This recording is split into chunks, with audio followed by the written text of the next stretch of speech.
Welcome to the Slop Temple. We pray this video helps. You must be the device owner with an administrator account before changing sign-in behavior. Once you confirm that, back up critical files and jot down your current password in a secure place. Open Settings and go to Accounts so you can review sign-in options. This is the correct starting point.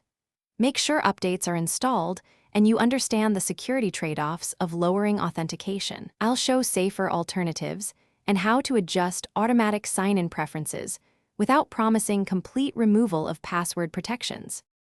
Once in Accounts, go into Sign-in options and evaluate each method. PIN, Windows Hello, and security keys are faster while retaining security. You can enable a PIN or biometric sign-in so you don't type a long password each time.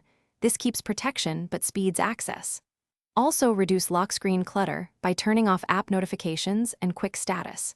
Make sure to link a Microsoft account only if you want sync features. Otherwise, use a local account, but keep a strong backup authentication method.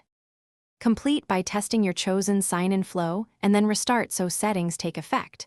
If you intended to reduce lock screen prompts or automate sign-in and it doesn't work, check for group policy, Windows Hello setup conflicts, or corporate management profiles that enforce policies.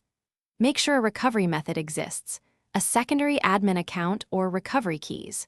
If you lose access, use official recovery tools and contact Microsoft support rather than attempting unverified bypass methods that could jeopardize your device.